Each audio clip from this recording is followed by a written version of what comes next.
नमस्कार दोस्तों, मैं कृष्ण कुमार। मेरे YouTube channel Krishna chemistry classes में आपका स्वागत है। चलिए दोस्तों, आज की वीडियो स्टार्ट करते हैं। लेकिन उससे पहले यदि आपने मेरे YouTube channel Krishna chemistry classes को भी सब्सक्राइब नहीं किया है तो प्लीज़ सब्सक्राइब करें, लाइक करें, कमेंट करें और बेल आइकन दबाना ना भूलें। क्योंकि दोस्तों, मैं जब भी कोई नई वीडियो अपलोड करूँ सबसे पहले उसका नोटिफिकेशन सबसे आपके पास पहुँचे। चलिए दोस्तों, आज की वीडियो स्टार्ट करते हैं। दोस्तों, हमारा आज का टॉपिक है क्लास 12th का सबसे most important topic Hell Volhard Zelinsky अभिक्रिया। हेल वोल्हार जेलिंस्की रिएक्शन, इसको दोस्तों शॉर्ट में कहा जाता है HVZ रिएक्शन। HVZ रिएक्शन अर्थात हेल वोल्हार जेलिंस्की अभिक्रिया। चलिए दोस्तों, HVZ रिएक्शन की थ्योरी है दोस्तों, जब हम एसिटिक अम्ल की क्रिया एसिटिक अम्ल की क्रिया सूर्य के प्रकाश की उपस्थिति सूर्य के प्रकाश व लाल फास्फोरस की उपस्थिति में कराते हैं तो हमें ट्राईक्लोरो एसिडिक अम्ल प्राप्त होता है। क्या प्राप्त होता है दोस्तों? ट्राईक्लोरो एसिडिक अम्ल प्राप्त होता है। दोस्तों, रिएक्शन चेक कर सकते हैं। CS3COOH ये एसिडिक अम्ल का फॉर्मूला है। इसकी क्रिया क्लोरीन के साथ कराई जाती है। अब क्लोरीन क्या करता है दोस्तों? जो आपका COOH ग्रुप है उससे जस्ट पहले वाला कार्बन कहलाता है दोस्तों अल्फा कार्बन। HBZ रिएक्शन को केवल वे कार्बोक्सिलिक एसिड प्रदर्शित करते हैं जिनके अल्फा कार्बन पर हाइड्रोजन परमाणु उपस्थित होता है। और दोस्तों, यहाँ CS3COOH में अल्फा कार्बन पर 3 हाइड्रोजन है और HBZ में अल्फा कार्बन के पास जितने हाइड्रोजन होते हैं उन सभी हाइड्रोजनों को ये क्लोरीन प्रतिस्थापित कर देता है। क्योंकि CS3COOH में C के पास 3 हाइड्रोजन है, इसलिए 3 H हटाएंगे। क्योंकि 3 H हटाएंगे दोस्तों तो 3 Cl जुड़ेंगे यहाँ, और 3 H जो निकलेंगे वो 3 Cl के साथ 3 HCl बनाएंगे। तो Cl दोस्तों कितने यूज हो गए? 3 इधर है और 3 आपका CCl3 COOH में हो गए। तो 3 और 3 6, इसलिए 3Cl2, 3 2 जा 6Cl दोस्तों।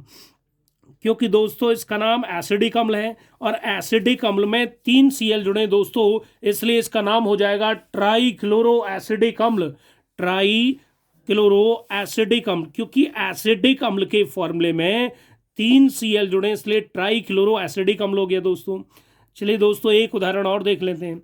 जैसे RCS2COOH की क्रिया क्लोरीन से कराते हैं तो इसमें क्योंकि COOH आपका मेन फंक्शनल ग्रुप है, मुख्य क्रियात्मक समूह है, और मुख्य क्रियात्मक समूह के अल्फा कार्बन के पास 2 हाइड्रोजन है, इसलिए दोस्तों 2 H हटेंगे और 2 H हटेंगे तो 2 Cl जुड़ेंगे और 2 H निकले हुए जो 2 H निकलेंगे दोस्तों वो Cl के साथ क्या बनाएंगे? 2 HCl।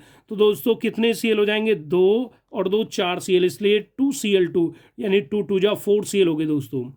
यानी कि आपको अल्फा कार्बन पर उपस्थित हाइड्रोजन को रिप्लेस करना है बाई क्लोरीन के द्वारा। यही रिएक्शन कहलाती है HBZ रिएक्शन। और दोस्तों एक नोट इसका विशेष तौर से ध्यान रखना है दोस्तों। नोट में लिखा हुआ है फॉर्मिक अम्ल व बेंजोइक अम्ल में अल्फा हाइड्रोजन परमाणु उपस्थित न होने के कारण ये HBZ अभिक्रिया प्रदर्शित नहीं करते। अर्थात अभी हम एसिडिक अम्ल की बात कर रहे थे। एसिडिक अम्ल HBZ रिएक्शन देता है, लेकिन फॉर्मिक अम्ल और बेंजोइक अम्ल HBZ अभिक्रिया प्रदर्शित नहीं करते। क्यों नहीं करते? इसका रीजन है दोस्तों, क्योंकि इनमें अल्फा हाइड्रोजन परमाणु उपस्थित नहीं होता। चेक कर लेते हैं दोस्तों। फॉर्मिक अम्ल का फॉर्मूला होता है दोस्तों HCOOH। क्योंकि HCOOH के पास दोस्तों अल्फा कार्बन ही नहीं है, अल्फा कार्बन पर हाइड्रोजन होना चाहिए। अब अल्फा कार्बन ही नहीं है।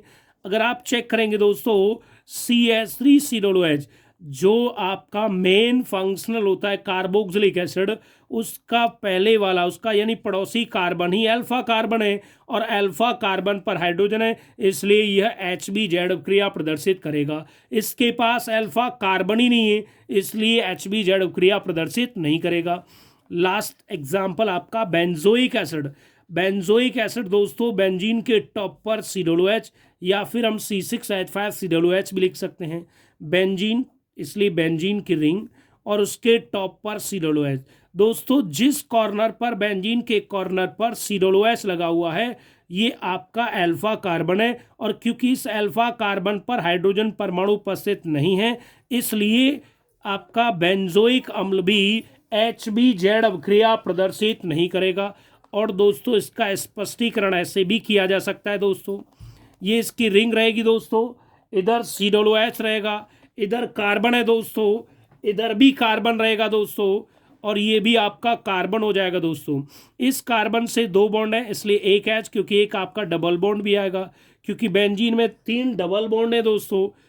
एक H इधर कार्बन के पास, एक इधर हो जाएगा, एक H इस कार्बन के पास, क्योंकि दोस्तों इसका तभी तो हम लिखेंगे C6H5COOH, क्योंकि एक H जो कम होगा इस कार्बन के पास, और यही कार्बन दोस्तों अल्फा कार्बन है, और अल्फा कार्बन पर हाइड्रोजन परमाणु उपस्थित न होने के कारण बेंजोइक अम्ल भी HBZ अभिक्रिया प्रदर्शित नहीं करता। तो ये नोट क्या बताता है, नोट के द्वारा हम दोस्तों ये पहचान कर सकते हैं कि केवल वे कार्बोक्सिलिक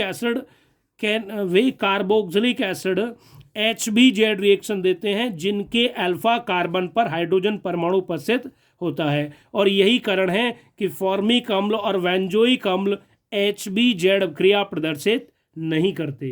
तो नमस्कार दोस्तों, आज की वीडियो में इतना ही, मिलते हैं अगली वीडियो में, नमस्कार।